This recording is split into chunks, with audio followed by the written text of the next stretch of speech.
ሰላም እንዴት ናችሁ? እኔ ምንይልት ነኝ። ቻናሉ ደግሞ ዘወትር ወደ እናንተ አስተማሪ ክንውኖችን የማቀርብበት ቻናል ነው። ለቻናሉ አዲስ የሆናችሁ ቤተሰቦች ቻናሉን ሰብስክራይብ በማድረግ ቤተሰብ ይሁኑ። ዛሬ ይዤላችሁ የመጣሁት ስለ ቻሌንጅ ወይም ደግሞ ስለ ችግር ነው። ቻሌንጅ ውስጥ ወይም ችግር ውስጥ በመሆንበት ጊዜ በጣም ብዙ የሚታዩና የማይታዩ ለውጦች አሉ። የሚታዩት ነገሮች እንዳሉ ሆኖ በዋናነት የማይታየውን ነገር እንዲታይ ለማድረግ ነው ይዤላችሁ የመጣው። በችግር ጊዜ በጣም ማየት ያለብን አንድ መሰረታዊ ነገር አለ። ያን መሰረታዊ ነገር ነው ይዤላችሁ የመጣው። ውድ ቤተሰቦቼ እስከ መጨረሻው ተከታተሉት ቪዲዮ። በመጀመሪያ ደረጃ ቻሌንጅ ማለት አንድን የምንፈልገውን ነገር ለራሳችን ለማድረግ በምንሞክርበት ጊዜ ያለው መጋፈጥ፣ ያለው ተቃራኒ ኃይል፣ ያለው ተቃዋሚ ኃይል ማለት ነው ቻሌንጅ ማለት ወይም ችግር ማለት ወይም ፈተና ማለት ነው። በዚህ ጊዜ ምንድነው መሰላችሁ ቻሌንጃችሁ ወይም ፈተናችሁ ወይም ችግራችሁ እናንተ የምትፈልጉትን ነገር ያክል የበረታ ነው። እናንተ የምትፈልጉትን ነገር ያክል ጉልበት አለው። 1 ኪሎ ግራም ወርቅ ለመቆፈር ወይም ለማግኘት የሚቆፍር ወርቅ አውጪ ባለሀብትና 1000 ኪሎ ግራም ወርቅ ለማውጣት የሚቆፍር ባለሀብት የሚከፍሉት ዋጋ እጅግ በጣም የተለያየ ነው። 1000 ኪሎ ግራም ወርቅ ለማውጣት የሚቆፍረው ባለሀብት መኪና መጠቀም ሊኖርበት ይችላል። ቆፋሪ ማሽኖችን መጠቀም ሊኖርበት ይችላል። በጣም በርካታ ሰራተኞችን መጠቀም ሊኖርበት ይችላል። በጣም ብዙ ቀን ኢንቨስት ማድረግ ሊኖርበት ይችላል ማለት ነው። 1 ኪሎ ግራም ወርቅ የሚቆፍር ባለሀብት ደግሞ ብዙ ሰራተኞች አያስፈልጉትም። መቆፈሪያ መኪና ከነጭራሹ አያስፈልገውም። በጣም በርካታ ቀኖች ኢንቨስት ማድረግ አይጠበቅበትም ማለት ነው። ስለዚህ በመጀመሪያ ደረጃ መረዳት ያለባችሁ ነገር ቻሌንጃችሁ እናንተ የምትፈልጉትን ነገር ያክል ጠንካራ እንደሆነ አምናችሁ ያን ቻሌንጅ ለመጋፈጥ ዝግጁ መሆን መቻል አለባችሁ ማለት ነው። ታሪኩ እንደዚህ ነው። አንዲት ሴትዮ ነበረች። እቺ ሴትዮ ማለት ከ40 እስከ 50 ዓመት ባለው ኢንተርቫል ውስጥ የምትገኝ ሴትዮ ናት እና ከ10 እስከ 15 ዓመት አካባቢ ያክል የውስጥ ደዌ ታማሚ ሁና ኦልሞስት ለ15 ዓመት አልጋ ላይ ተኝታ ኖራለች ማለት ነው። ካልጋ የሚያወርዳትም የሚሰቅላትም ሌላ ሰው ነው። ወጣ ምንም ነገር ማድረግ አትችልም። ከቤት አትወጣም።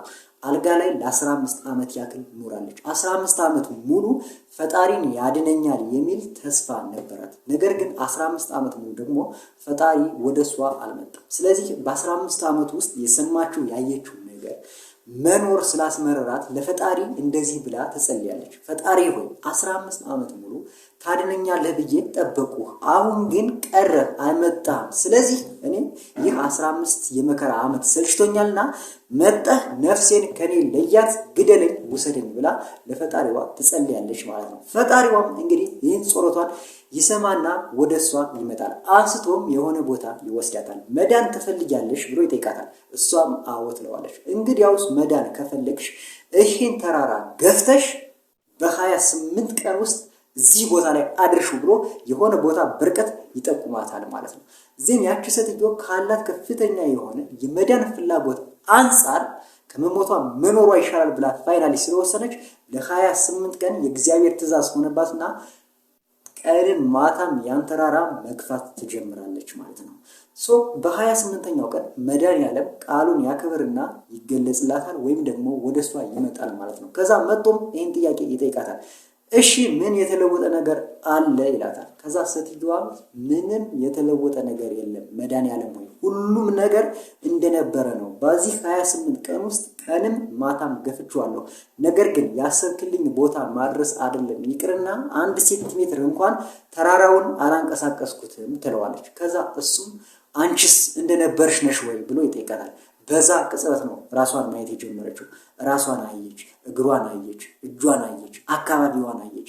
ይህን ነገር ስታይ በጣም የሚያስደንቅ ነገሮችን አየች። አካባቢዋን የቆመችበትን አካባቢ ስታይ በጣም በሚገርም ሁኔታ ለ15 ዓመት የውስጥ ደዌ ህመም ሆኖ ያስቸግራት የነበረ በሽታ በሰውነት ፈሳሽ መልክ ለካ ከሰውነቷ ለመግፋት በምታገልበት ጊዜ በኢነርጂ መልክ እየወጣ ወድቆ ነበር። እሷ ግን አላስተዋለችውም ነበር። እጆቿ ጠንክረው ነበር። አጥንቶቿ ደንድነው ነበር። ቆዳዋ ለስልሶ ነበር። ለካ ሴትዮዋ ተራራው ላይ ብቻ ፎከስ አድርጋ ነው እንጂ ራሷ በጣም ተለውጣ ነበር። ለ15 ዓመት አልጋ ላይ የኖረች ሴትዮ ለ28 ቀን ቁማ አንድን ተራራ መግፋት ችላ እንደነበረ አላስተዋለችም።